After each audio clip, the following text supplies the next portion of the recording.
right, everyone, welcome back to the Old SwitchAroo, where we're talking gaming retro with Mike and Jaymo. I'm Mike. And I'm Jaymo. Play along on our epic quest to research and review all 300 plus games in the Nintendo Classics catalog. Today we are powering up and throwing down with the cult classic Crystalis, or Crystalis, I guess, on the NES in an episode that we are calling... Mike, you ready for a good one? I'm really proud of this one. I'm going to be ready. I don't think I'm going to get one. Periodic Fable of Elements. Oh, he's smiling, you guys. He's smirking. Okay, fine. You win. Yes! I was so excited to think of this one.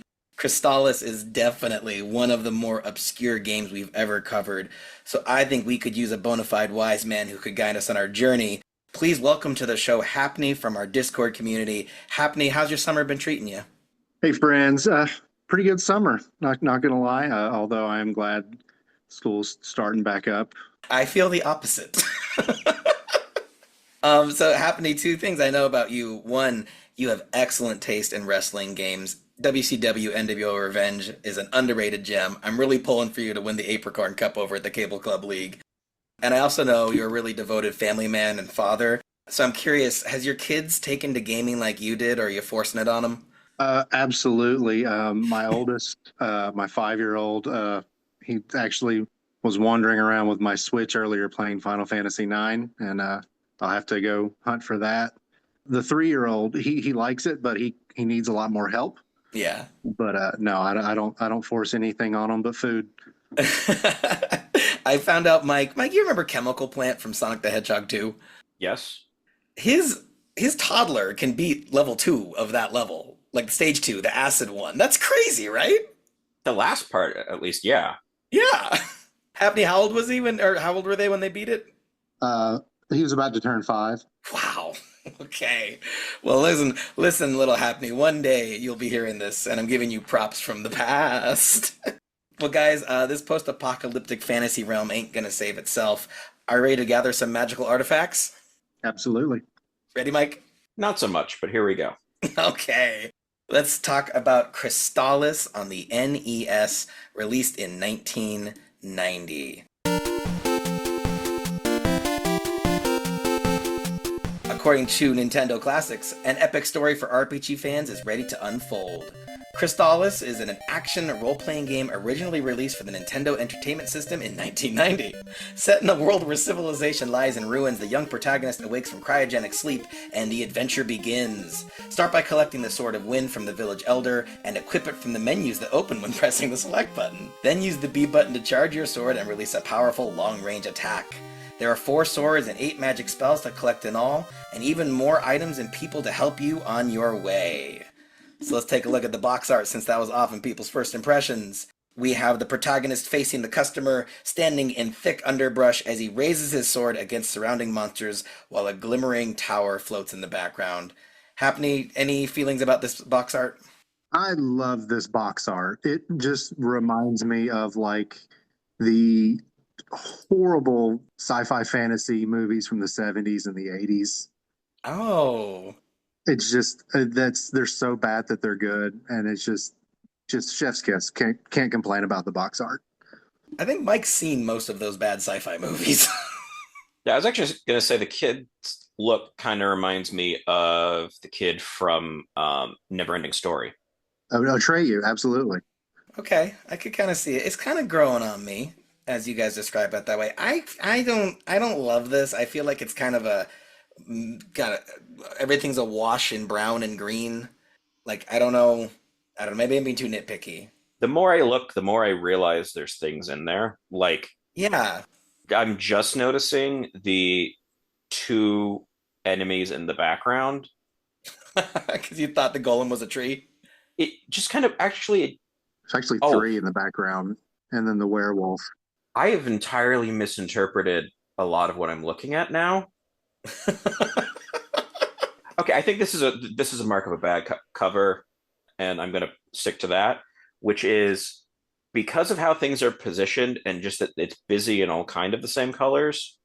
My first interpretation of this that I didn't really, there's a lot to look at, was not realizing that's a werewolf and just realizing that something in the foreground that I thought had very large branch-like arms on either side of him, not that there's trees on either side of him, and just a werewolf kind of lined up. I think it's pretty obviously a werewolf. I mean, when you look at it correctly, sure, but there's a lot on here. Yeah, sure is a lot. To your credit, I didn't realize. Well, the tower floating in the background, it almost doesn't look like it's flying, Yeah, it looks like it's on the mountain. right? And I was just like, I feel like that kind of misses the mark because, it's one of the most iconic visuals of the game. Right. I also wonder if this cover is the source of, or part of the source of, the massive arguments that apparently exist over how to pronounce the title of this game. Are you referring to the commercial? Because that's what I'm basing Crystalis on. I am basing this off of the fact that the sword being the T in this kind of opens this up to easily reading this without realizing that that's there. And you kind of end up with a Crystalis or a Crystalis, which apparently leads to a lot of fighting. Yeah. Okay, so Happney settled it. This was your pick. Crystalis or Crystalis? They put money into a commercial, did they not? Crystalis. We've settled it. I watched a speed run on this, and Crystalis is how they were pronouncing it, and Crystalis is how multiple people were complaining it should be pronounced in the donations. Got it. What do you guys think of the Japanese box art? Happney, have you seen this one before? I have, and while I love the title, I don't feel like the art is indicative of the game at all. Mike, what he's referring to is in Japan, this was called Godslayer, Sonata of the Faraway Sky. Oh, that's a much better title. I was just sold with Godslayer, but the rest of that, oh man. Now, you got to remember, though, sonata in Japanese has nothing to do with music. It's a pronoun for a thing far away. But still dope. Like, really cool. We have our protagonist and his female companion, Messiah, and they are both kind of drawn in manga style. And the protagonist has, like, this flaming sword, which is something I was missing from the North American box art. The swords are so pivotal and cool in this game, and you go to the North American box art, and it looks puny.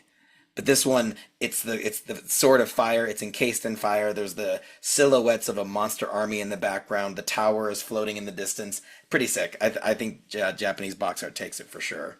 I mean, I wouldn't recognize that as that floating tower looks like a chandelier to me. Yeah. Okay.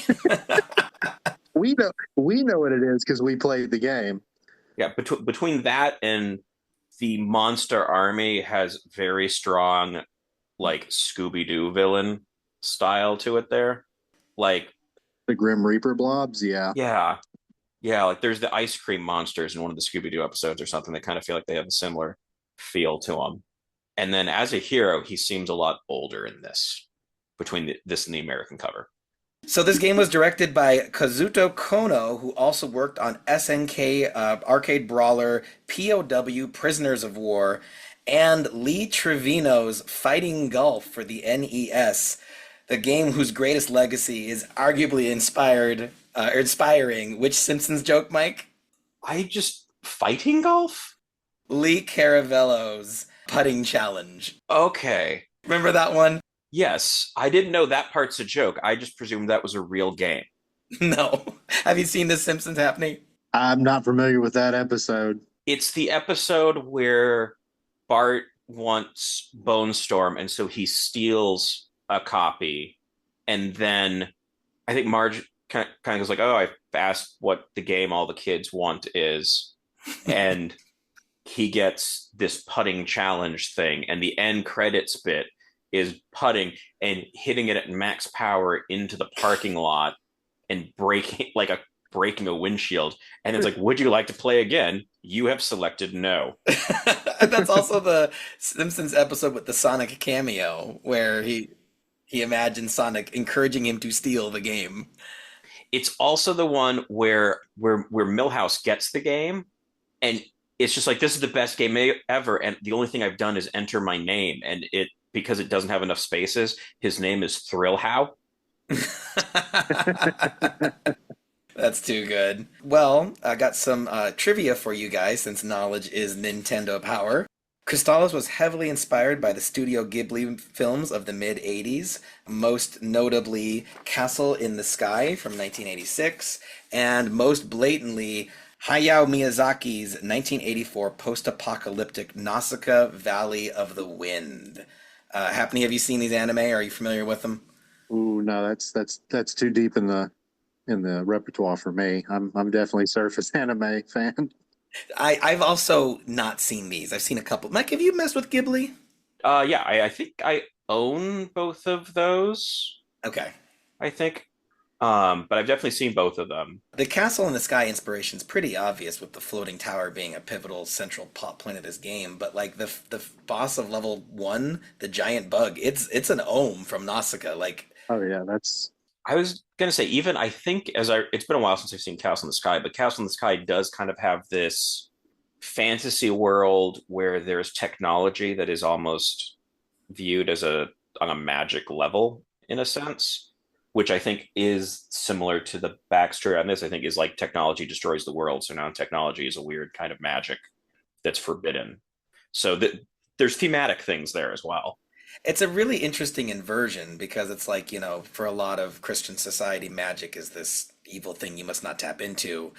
And people didn't really believe in it or whatever, or some didn't believe in it, and then now the inverse is here where magic is the sure thing and science is not trusted, which is weirdly prescient. Yeah, I was gonna say I think we're at that one. Yeah.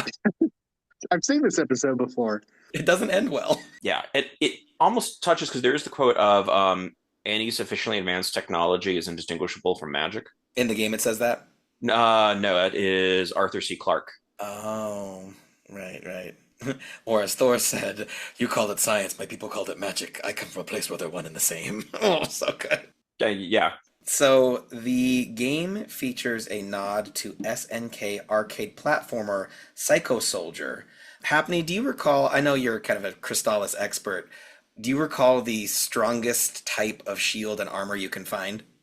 If I'm not mistaken, it's Psycho, isn't it, for both? It's the Psycho shield and Psycho The armor. Psycho shield and the Psycho armor, and it's a nod to that. I didn't know that. Yeah, and the characters Kensu and Asina are meant to evoke Kenso and Athena. The two would go on to become recurring characters in the King of Fighter series. So kind of a cool thing there. And then finally, the story of Crystalis has a strange history all its own. Mike, you read the manuals for this podcast. Did you notice that there was, in fact, an error in the way the story was being told in the manual? not that I remember.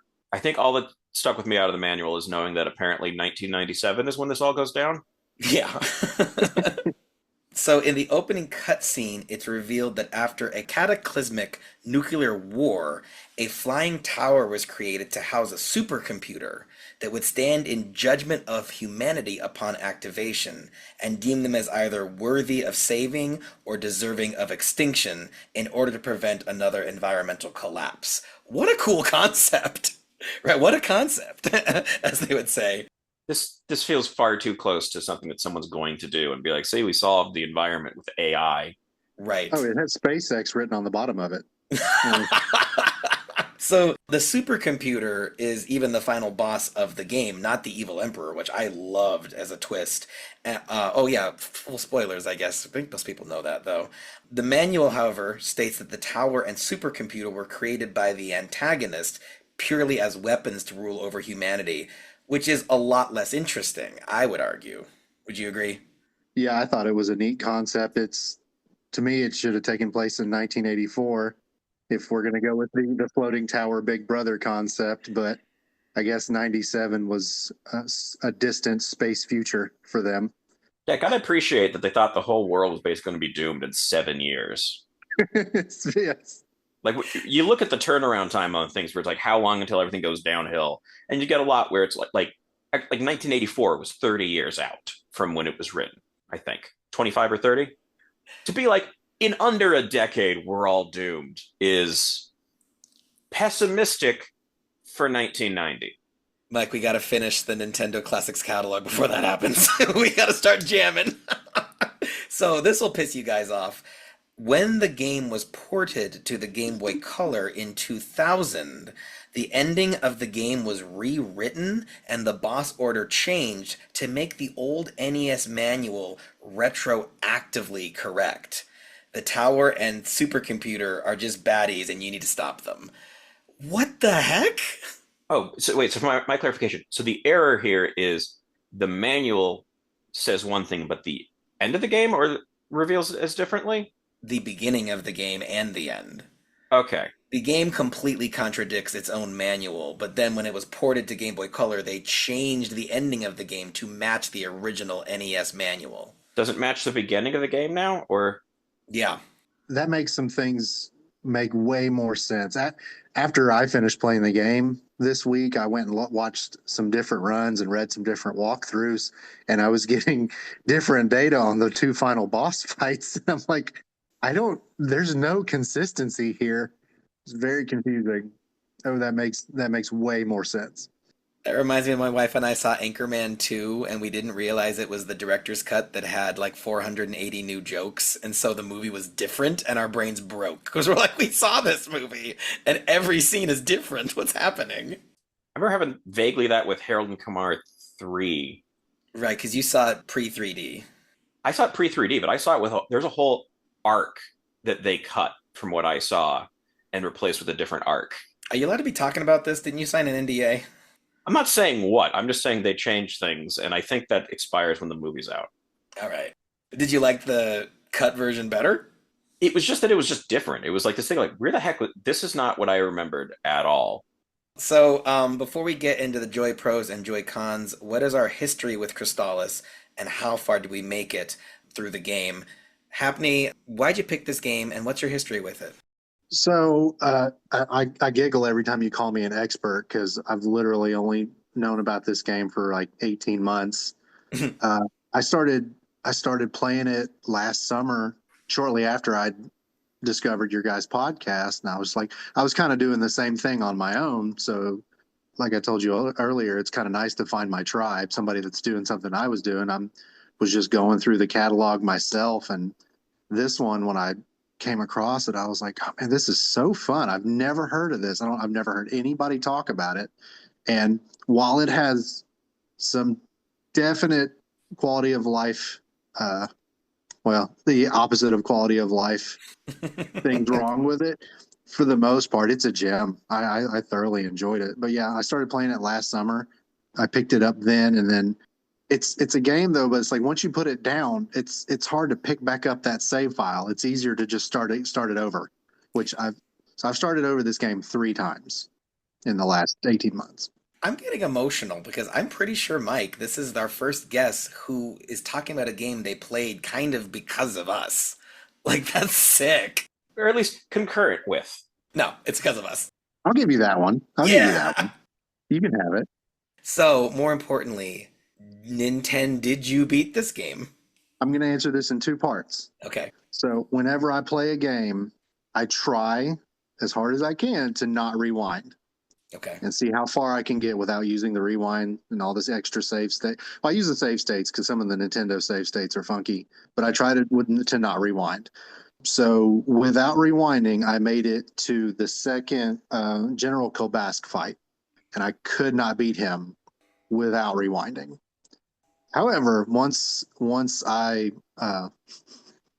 he's ready with that sound effect. Yes. Once I committed to cheating, I was able to beat this game. It's not I did cheating. Roll credits. It's not cheating. You Nintendo did beat it. Nintendo! Family computer. I'm proud of you. And also the second General Kobesk fight, that's near the end. Like, that's impressive. I guess. It's a lot of buying medical plants and antidotes and stocking up. Mike, how far did you get?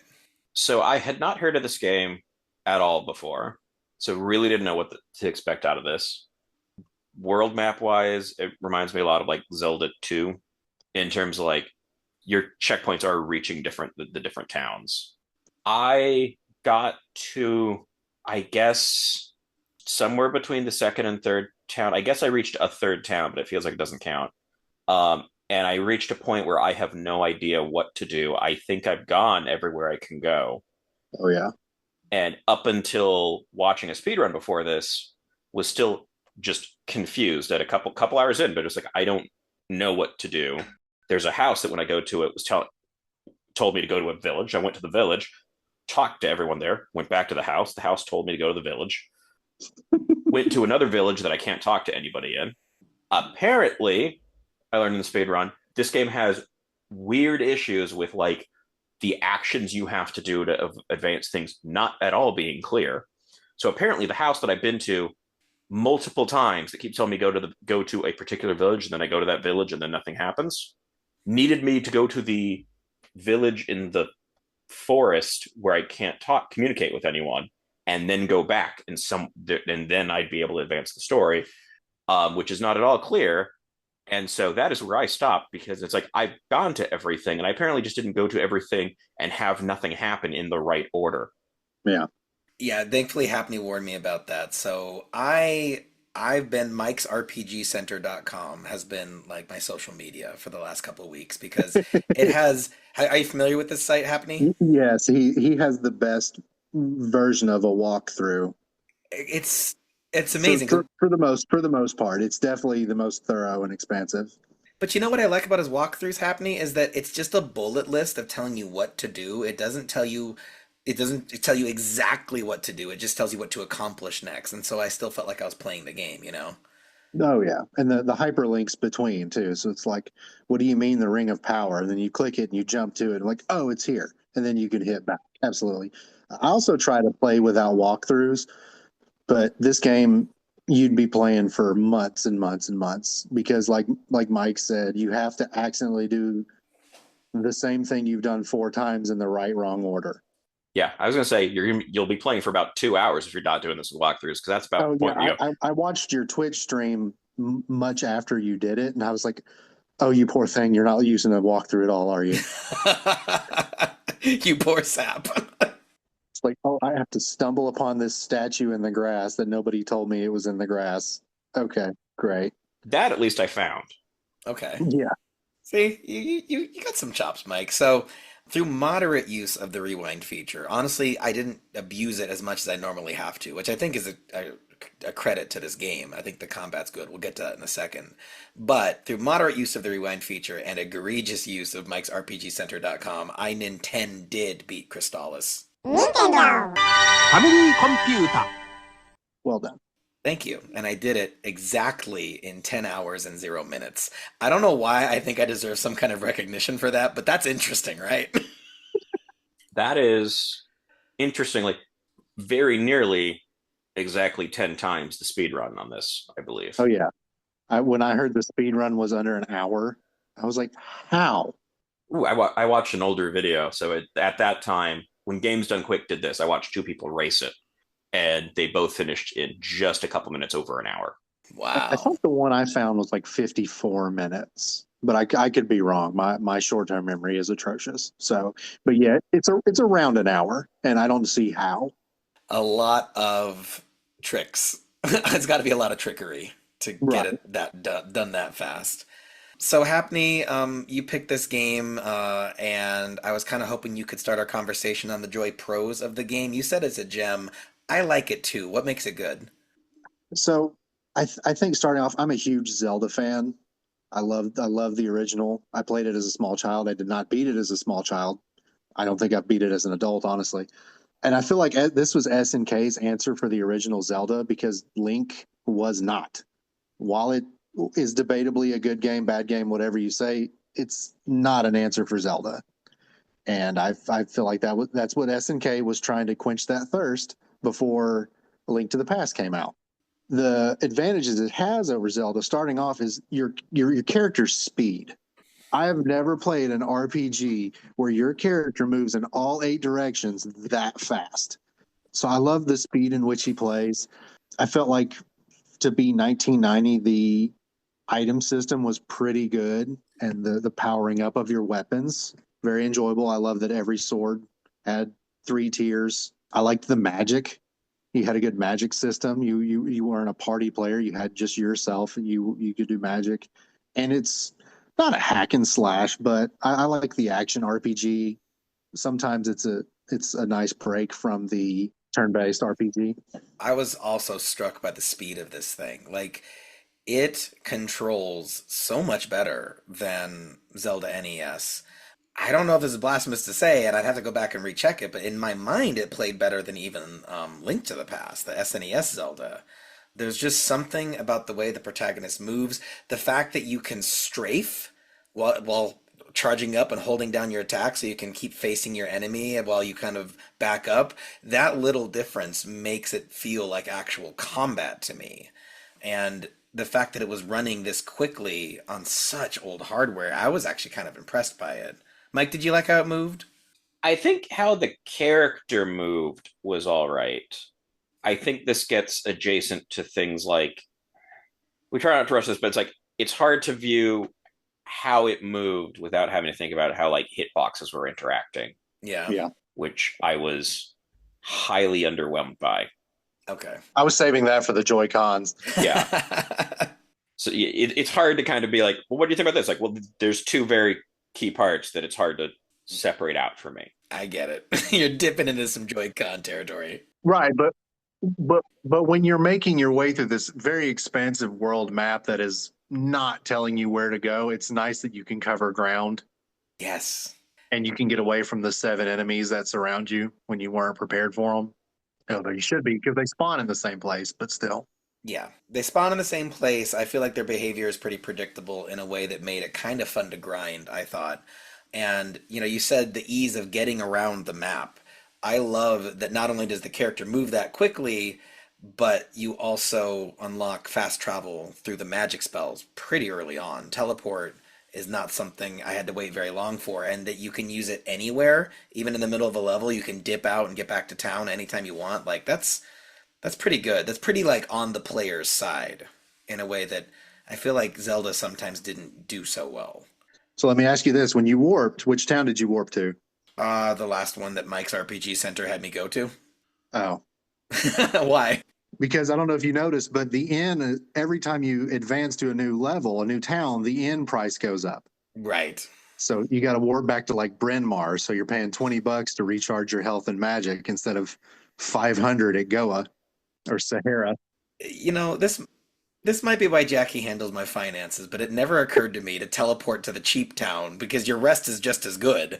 I just kept getting annoyed that every new city, it's like, oh, now it's $700 a night. I'm like, what happened to 10 or whatever it was? Oh, that's so funny. Oh, I'm just a chump that way. I like how this game looks. I think that, it's for the most part, it's really colorful.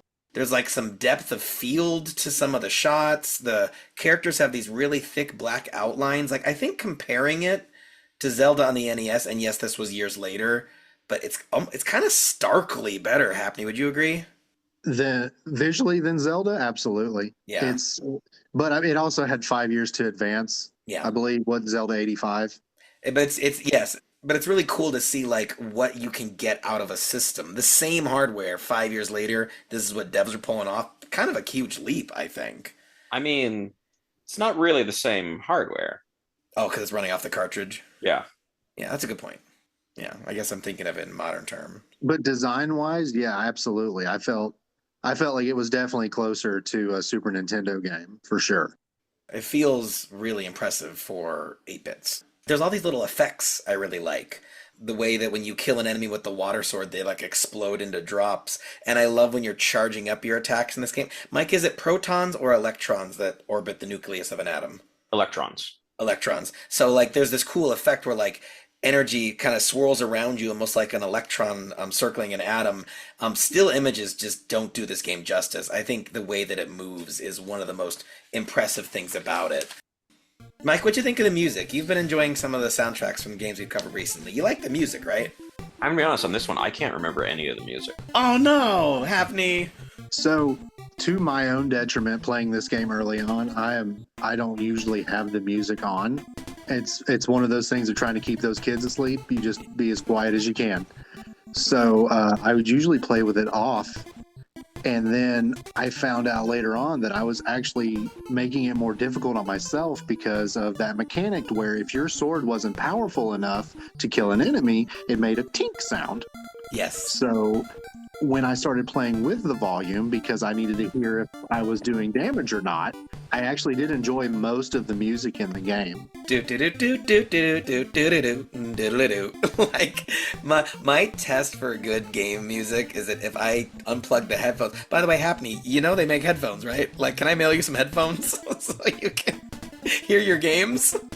Well, I got to be able to hear them scream because you never know when a 2 a.m. brawl is going to kick off. So You can use just one headphone. Like, I'm basically just using one headphone all the time. But, you know, Mike, he's a good dad. He needs to hear all sides of the room. This is why we don't have kids, because we would just listen to the music and not tend to the 2-year-old brawl. Yeah, you got to know whether or not the 2-year-old's doing damage. If you hear the tink, you know it's fine. there's a lot of tink sounds when they fight. Well, I feel bad for saying this next Joy Pro because I think it's going to make Mike really mad, but I thought this game was actually pretty good at communicating things to the player. Like, I think the heads-up display I'm showing on the screen right here, you got to give them credit. They've packed a lot of information for the player in like an eighth of the screen. You see your life, how much your attack is charged up, how much money you have, what level you are, how many experience points until the next level, and how many magic points you have. Like, I feel like a lot of RPGs I've played, I have to pause to find out things like that. And so I appreciated it always being down there. Did you guys like that? Did you find the HUD kind of nice? Well, the HUD had to put everything on the screen because if you had to pause to check all of your status, you'd never be unpaused. Between that and changing your swords, you would just be paused the entire game. So, but no, I really did like the display. I thoroughly enjoyed being able to see my status. Yeah, and I think experience, that was huge. Actually, but I had to grind for both money and for experience at different points, because that's a lot of the game. Yeah. In just 2 hours, most of that game was, oh, I'm just going to have to grind for a while for something.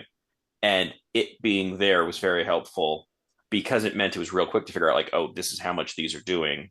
I need to grind something that's worth more experience. Right. Or, I could pace a lot more off of that. So that portion of displaying stuff, I think, was done very well. Like that communicating my current stats, this game did well. And in a way, aren't we all grinding for money and experience? Whoa. Happney mentions the elemental swords. I like the elemental sword system in this game. Mike, how many of these did you get? Just one. So just the Sword of Wind? Yes, I guess. So, Hap, do you have a favorite? So the Sword of Thunder, Sword of Wind, Sword of Water, and Sword of Fire, or Crystalis? Definitely the Sword of Thunder. Yeah. What makes it so good? It's more so the area of effect with your tier 1 charge. Yeah. Because I don't remember which of the rings was it. One of the rings you could put on, and it would the warrior ring. It would skip. Yeah, you would skip your tier 1 and go straight to your tier 2, or it would tier 1 without charging. That's what it was. Which is huge. So that might be one of the things I love most about this game is that it really bugs me how in a lot of Zeldas you can only do your long range sword attack at full health. Oh yeah. This game is like, no, you're gonna have your long range sword attack the whole time because it's fun to use. You're just gonna charge it up. And so towards the end of the game there is an item that instantly charges level 1. So you basically become like a button masher and it's kind of like a shooter at that point. But yeah, and it has the lightning sword has the thunder sword has the shotgun spray. It has the 3 bolts that come out, and so you don't have to be head on with that hitbox that Mike was talking about to knock enemies back, which becomes important when they're swarming. And then, level 2, you charge it up a little bit. Now it's an 8-way spread shot. So basically the entire part of the screen you're facing, and then its super attack is a real stunner. The screen goes black, lightning strikes the entire screen, and your enemies' flashing silhouettes are hit. It's one of the most impressive things I've ever seen an NES do. I don't know, Happy, am I exaggerating? No, it's definitely the tier 3s for all of the swords, but the last one, it sucks that you didn't play a whole lot of the game with it. Yeah. I think the decision to have the swords separate from health, different from the way Zelda does it, also becomes critical because in Zelda, that's just sort of like a perk of, okay, I can use the sword to hit people at a distance. But this required you to be able to charge up to get through things. Yeah. Yes, because you don't have bombs to blast through walls, and then the ice sword would make you bridges across water. Which I love doing every time. Every time I made a bridge out of, I was like, that feels cool. It makes a cool like dee like sound effect. I've heard some people complain that the game is too repetitive, but like I think that when you have a really good system like this, the swords and, the combat therein and the different elements having different tricks and spread fires and super attacks, I'm like, I don't mind that it's repetitive because it's always fun to use these things. I was a big fan of the sword system. I think that the story has some really memorable moments. Happney, do you have any favorite like highlights from the Crystalis arc? Honestly, that's kind of a fall off for me. Aww. The game, I did not enjoy it, but I felt like it was kind of all over the place, and maybe that's with me only being a surface level anime fan, where I'm like, I don't really know what's going on, but I'm having fun doing it. I just feel like there's a lot of moments that are going to really stick in my mind. So at one point, you get an item to ride a dolphin around the sea. You have to avoid whirlpools, and you kind of have like this cool sort of fast travel mechanic. In one of the final boss fights, the big villain turns into a dragon, and he has a attack that can just turn you into a helpless slime in the middle of the boss fight. It's so stressful. And then like the end of the game when you finally get to the flying tower, and now for the first time it's like a horde mode where you don't explore the tower, you have to defeat enough enemies to open the door to get to the next one. So I really like it when in the third act of a game the gameplay style switches up a little bit. Mike mentioned, so Mike, when you were getting stuck and didn't know where to go, did you use the telepathy spell? I don't think I had a telepathy spell. Okay. Because you get it pretty early on, don't you, Happney?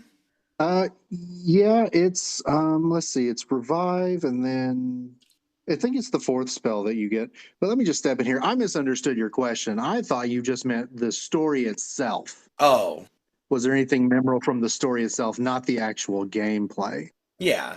So yeah, there was a lot of fun moments in the game itself, but I really enjoyed the challenge of the actual tower and the enemies, and then the data sentry. That was a lot of fun for me, and then getting to actually use Crystalis Yeah, the titular sword. for 4 minutes of the game. Yeah, it shoots like it's like a big energy ball, but I don't know, like it was dipping into Joy-Con territory, but that thing took the final boss out fast for me. Oh yeah, I was shocked. Yeah. And I also found a spot right at the edge of the doormat to the final boss fight, and like if you stand there, nothing hits you. So I accidentally had a cakewalk with the final boss. Nice. So, Mike, any joy pros of the game that we didn't touch upon already? Not for me, I don't think so. Okay. Happy, do you have anything else to say in praise of the game? And I think we kind of covered a lot of what makes it really cool. I don't there, I just feel like there's a lot of Nintendo DNA Yeah. when you look at it, just and you can see it in different games, like just this little still you have up here. The dolphin looks like something out of Mario. Mm-hmm. The bug from the forest, I mean, I know it's from that Studio Ghibli film, but to me that looks like Metroid. Yeah. And then the emperor in his true form, I'm trying to think, it's Demon's Quest, I think, is the name of the game. That's, Yes. or possibly a Castlevania type. I feel like it's definitely a lot of fun aspects of NES games wrapped into one when you just look at the artwork of the game itself. Aesthetically, it kind of dips into a lot of little nostalgia wells for us, doesn't it? Absolutely. I didn't finish my question or my point about the telepathy spell. So, Mike, you unlock a spell where you can, at any point in the game, pick one of the four supporting characters to ask for advice. And they will tell you where to go next, sometimes. But what makes the game feel very lived in and real is that sometimes they'll have no idea how to help you because they've never been where you were at. And every now and then, the wise man will get like annoyed that you're telepathically calling at a late hour or whatever. My favorite use of telepathy. Do you recall what happens if you talk to animals after learning this spell? Yeah, I don't know if I did. So bunnies will now have dialogue because you can read their minds. Oh yeah. Was it Oh, sorry, the telepathy, not teleport. Telepathy. Yeah. You had to talk to the but. I know the rabbit in the shed's like, everybody's dead. You need to go here. Yeah. And I wonder if that's maybe where Mike got stuck because the rabbit wasn't talking to him. But Mike mentioned that he went to a town where he couldn't talk to anyone. And so after you learn, there's this one town, it's a dwarven village, and everyone you talk to, every NPC says go in peace.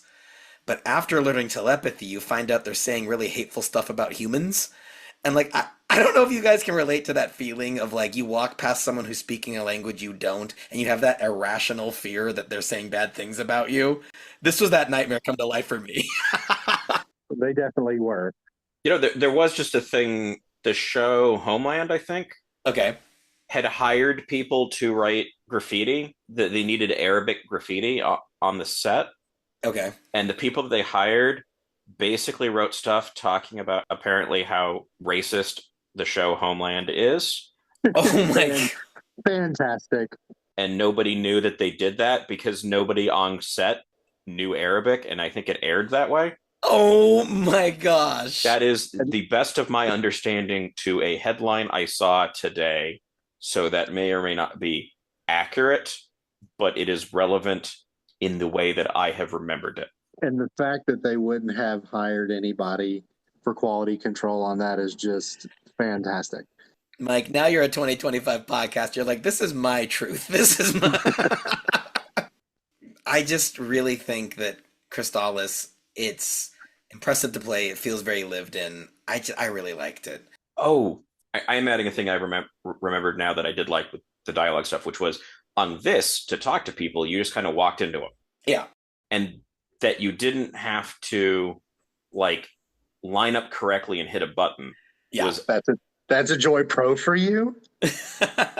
After some of the games we have played, oh my gosh, it is so much of a Joy Pro. I can't make it through the town without having the same 6-second conversation with a person over and over and over because they won't get out of your way.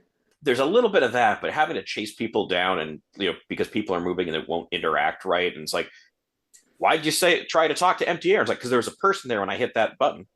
Well, and Mike's referring mostly to Phantasy Star 4, which not only, if you try to talk to someone and miss, you get chastised for it. They say, stop wasting time. And it's like, I'm trying to talk to the guy. Let me talk to the guy. All right, guys. Well, so before we get into the Joy Cons of the game, I wanted to play a bit of a cringy mini-game minute, if it's all right with you guys. We're going to call it Frozen in Time. And this mini-game has two inspirations. One, Happney, have you ever seen the commercial for Crystalis? I watched it the first time I played it through, and it definitely harkened back to those 70s, 80s movies I was talking about, for sure. Yeah, but what's weird is that there's not a scrap of gameplay in the trailer. And this game looks good. Like, they should have shown the game. It's just absolutely. And it has this really bad tagline, which is, "Are you up to the challenge?" And the commercial pauses like I did. Like, he's trying to remember the line, and that's the take they went with. But since Crystalis has this really cool... 28 takes, and that was the best one. That was the best one. That's what they went with. I'm Ron Burgundy? There's the Anchorman reference again. Rule of threes, I love it. So, I really love how this game opens. It's a fantasy game, but the first thing you see are computer screens. And it's like there's this sequence happening, and you can see like data being read, and it's like very technological, and you wake up from a chrysalis. When you think about it, every fantasy video game starts with looking at a computer screen. Was that worth it? Was that worth it, Mike? It was worth it to me. Okay. Yes, when it goes Sega. Oh, wait, wrong one. No, what is this one? Baby? Anyway, you ruined my flow. The way this game is going to work is that I am going to read you boys a tagline from a movie, TV show, or video game that features characters coming out of cryogenic sleep. Okay? Blurt it out if you know it. But since so much of Crystalis is about like time and the passage of time, the player who didn't get the answer first can get a point if they know the year the movie was released, or the game or the show or whatever. Okay? So you guys understand? Blurt out if you know the answer, and then the second player gets to guess the year. Any questions? Go for it. Ready, Mike? Yep. Okay, first one. And you can interrupt me if you want to. Man, hunted, caged, forced to mate by civilized apes. Planet of the Apes. 1 point for Mike. Happney, any idea when Planet of the Apes was released? Oh, And no Googling. so tempting. Oh, I don't know. 76 for the first one, maybe? Pretty close, 1968. Oh, so is it older? I wanted to say 60s, but I didn't want to offend anybody. It's hard to offend us. All right, ready for this one? Frozen in the 60s. Austin Thawing. Powers. Okay. Thawing this spring. Happney? Was Powers 97? Yes, it was. That's easy. You put it on the poster. Shh. They put it on the poster. I didn't. This is just the poster of the movie. All right, this one's fun. Round 3. Oh, there's 7 total. The future ain't what it used to be. Demolition Man. No. Okay. I want you to remember that you said that. Idiocracy. Good guesses. One more time. The future, Back to the Future 2? but it's got to be a character waking up from cryogenic sleep, remember? Oh, yeah. Sorry. That's my turn. Go for it, Mike. Well, I mean, you can guess again. He doesn't know. It's, can I reveal it? Yeah? Yeah. Futurama. Um. Yeah. I didn't think about shows. Yeah, you're right. You did say shows and games. Yeah, I forgot about shows as well. Anybody know when the first episode aired? 99? You can't stop looking at the posters. No, I did. I watched Futurama. I just didn't think about Fry getting froze. But you were right. 1999. So tie game, 2-2.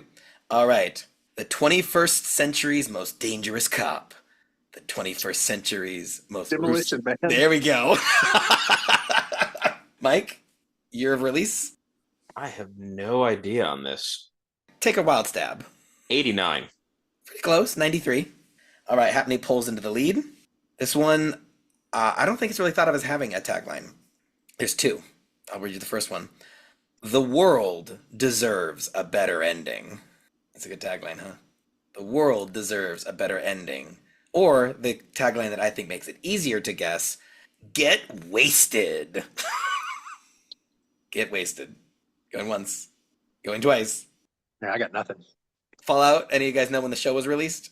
Oh, 24? 2024. There we go. 2 more. Where the Stone Age meets the Rock Age. Oh, Encino Man. Yes, Happney! Encino Man! Mike, any idea? Release year? Well, I'm thinking, fun side story. I heckled Neil deGrasse Tyson about this once. About Encino Man? Yes, because he was giving a talk about the premise was sort of a point of like how many molecules there are in the atmosphere is the idea of like when one breath of atmosphere you are breathing in a molecule that would have been breathed by kind of any historic figure. And the ones he used were all the ones from Bill and Ted.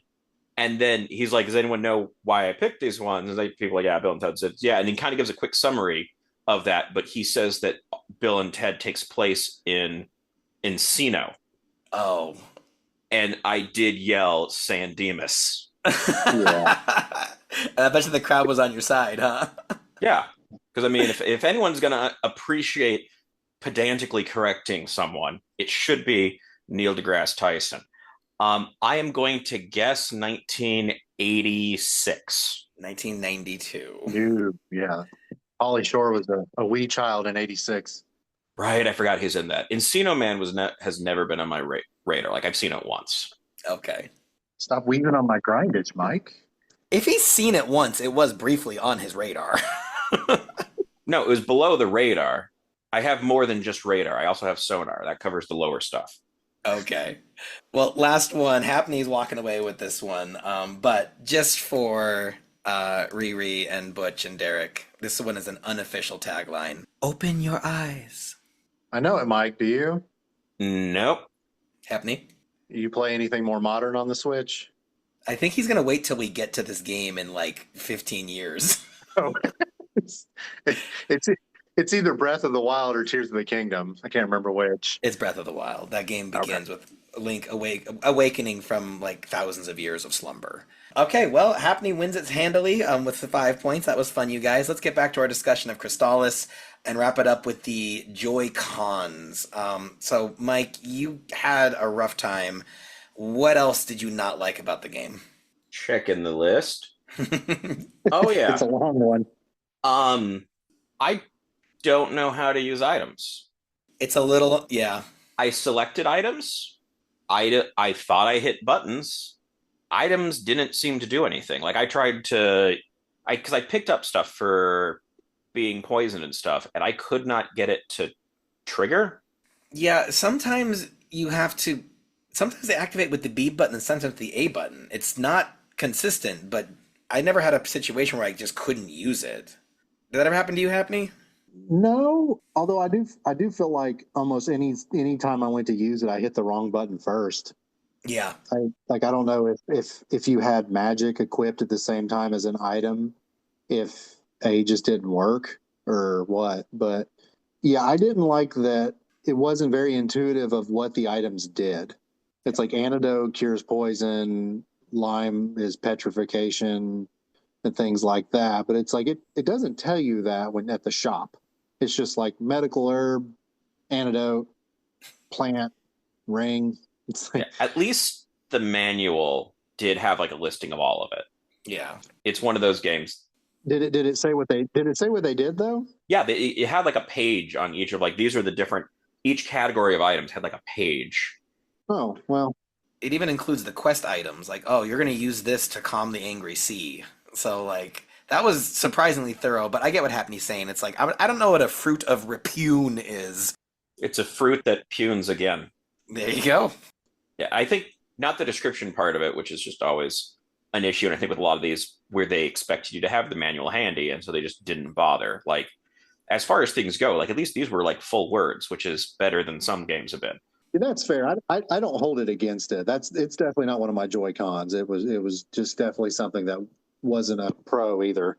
Yeah, but I was gonna say I do think of some of this issue really just sort of reflecting that this is dealing with later end NES, not as later end as it would get, but later end NES, where their ambitions have started to outscale what the controller could do.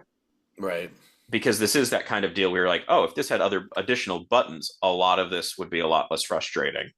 And I think that does kind of reflect that if you gave this same game an SNES controller, a lot of this becomes a lot less frustrating because that allows you to go, okay, I now have multiple buttons to work with beyond 2.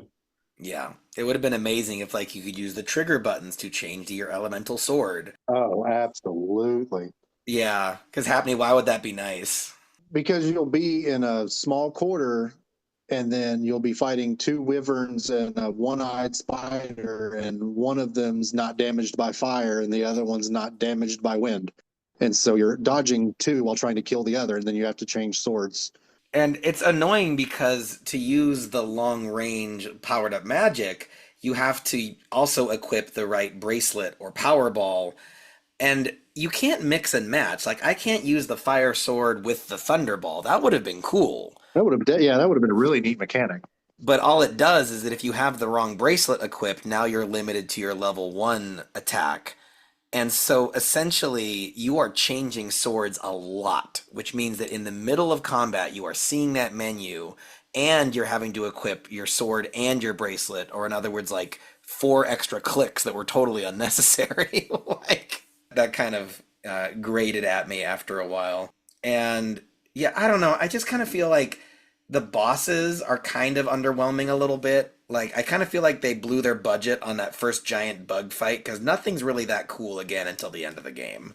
Yeah, all of the bosses feel like the difficulty's there, Yeah, for sure. But yeah, they all just feel like mini bosses. It just feels like a mini boss run. yeah.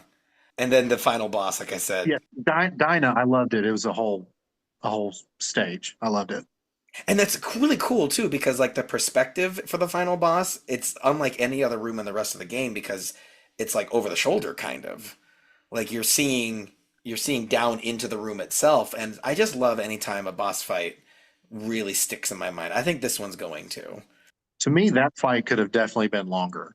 Yes. It was giving you made the cool Nintendo comparisons. It was giving like Mother Brain kind of vibes of like this big, actually it's kind of a brain-shaped computer actually, kind of stuck on the wall there. Well, guys, do you have any other Joy-Cons before we reach our verdict for tonight? Oh, absolutely. Oh, you do have Joy-Cons. Oh, I have a few. Oh, get them off your chest, Happney. I can tell it's weighing you down. I've been waiting. Anything that flies on this game, Yeah. any enemy that flies, because it flies off screen, and I don't mind dodging. I don't mind the difficulty of dodging something, but when it's off screen for 90% of the time, it's attacking you. It makes it very difficult to even. It's just not. It's like now I'm just wasting mana or items healing something that shouldn't even need to heal because it's like a tiny little bat, but because it's flying nonstop. Yeah, it's hard to hit, and it's also frustrating too because when your sword's fully powered up, you don't want to hold down charge for too long. Otherwise, you're doing your giant attack and wasting magic points. Your tier 3. That was my next. I feel like if I should be able to charge while I'm moving. I liked that you couldn't do that because I would move to prevent it from going to level 3 and wasting magic. Which, yes, so stopping it from to level 3 is, I get that, but then they should have just separated the bracelet and the ball. Yeah.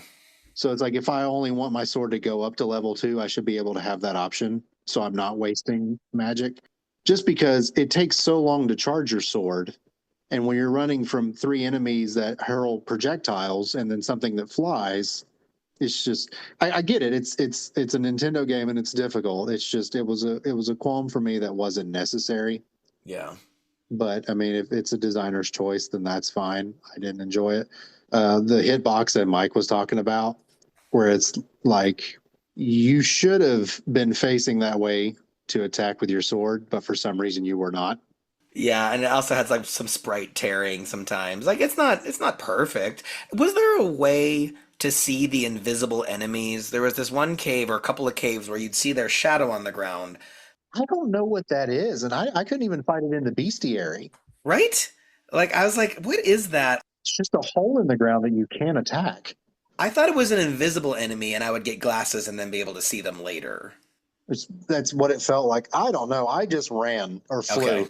Me too. I don't have time to figure this out. I'm too close to end game. I'm out. I love the flying animation, we're just floating.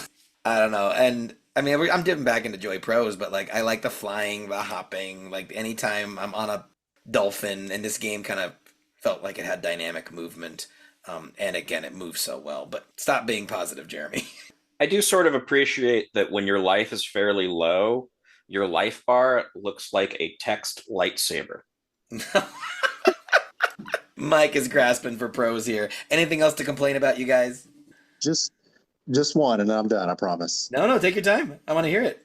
The Emperor 2 fight. Yep. Before shoot, and then maybe this was my fault.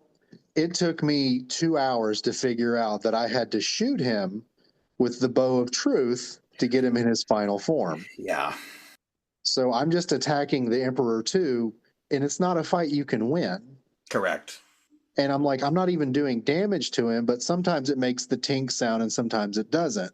I went round and round and round. I was like, this has got to be close to the final boss. I don't want to look up how to do it. And then even after I looked up how to do it, I'm looking at walkthroughs and they're doing the same thing I'm doing. Nobody knows. And then finally this one guy's like, oh no, I got to shoot him with this bow of truth. I'm like, oh, that's what that's for. And it's weird because, like, you know, when you get it, you're like, oh, cool, I found a bow and arrow. I finally have a long range that's not my charge. It doesn't do anything? I should have known because you had to shoot those 2 statues with the other 2 bows. Yeah, but it was just so in the back of my mind. I wasn't thinking about it. And then he gets in his final form, and it's like one of the easier boss fights. Yeah, he's not so bad once he transforms. As long as you're good at dodging, it's like, oh, okay. The other form was way more difficult. And like, you know, you mentioned that tink sound, the frustrating I'm not doing any damage. It really drove me nuts how like sometimes there'd be a purple enemy in a cave and the fire would kill it, and then a purple enemy right next to it would tink with the fire sword. It was like, I feel like we could have color coded this and Oh, save me a lot of time. Absolutely. All right, guys. Well, I think if that settles it, we're going to move on to the end of the show here. We've covered the Joy Pros, the Joy Cons, and every bit in between. So it's time to declare Crystalis as a Nintendo or a NintenDON'T. Happney, what's your verdict? I think it's a Super Nintendo. I really do. It's not quite a 64. It's not a perfect game by any means, but if you enjoy the earlier Zelda games, I think it's going to scratch an itch you didn't know you had. That's the perfect way to say it for me. I would like to say, if you didn't like the early Zelda games, then this is going to be in that same spot out as well. And that's fair. It's definitely not for everybody. That's why I didn't make it a 64. Yeah. So I for me, this is a Nintendo, and I think a lot of that frustration and things become like, oh yeah, you really need to be using it for a guide is kind of the exact same problem I had with the original Zelda. Well, Happney and I overrule you because for me, it's definitely a Nintendo. I think this gets shortchanged when it's described as just a Zelda clone because to me, it combines everything I like about NES Zelda and a lot of the cool things they added in Zelda 2. That's right, all the cool things from Zelda 2. So this scratches an itch for me. I think this is definitely one of the better top-down RPGs I've played, and you consider that this is an NES game, it's even more impressive. So I'm going to say just a solid Nintendo for me. I think everyone here should check it out. Well, that brings us here to the final verdict, which is a Nintendo. Happney, thank you so much for being with us. It has been a long time coming, and it's been great talking to you. Pleasure to be here, man. This was a lot of fun, and I appreciate you having me. Let's do it again. We got to do it again. We're doing it again. Absolutely. Everyone, join us next time when we'll be wrapping up this season of the Old SwitchAroo with our 16th bit retrospective season finale. We're going to have some awards to pass out, some trivia questions to answer, and some stars to wish upon. You're not going to want to miss it. Also, don't forget to visit www.theoldswitcharoo.com. There you can find links to our Spotify, our YouTube, our Instagram, and all the social medias you can shake a joystick at. You can even leave an old-timey voicemail, meaning we would literally love to hear from you. Or even better, join the fun on our Discord server where you can play games, talk games, and even make a friend or two. Happney's in there, I'm in there, Mike's in there. It's going to be a good time. Big thanks to Crystal Fields for our incredible intro song, and thank you, dear listener, for liking, commenting, subscribing, reviewing, and playing along with us every step of the way. This has been the Old SwitchAroo, where we've been talking gaming retro with Mike and Jaymo. I've been Mike. And I've been Jaymo. Game on, everyone.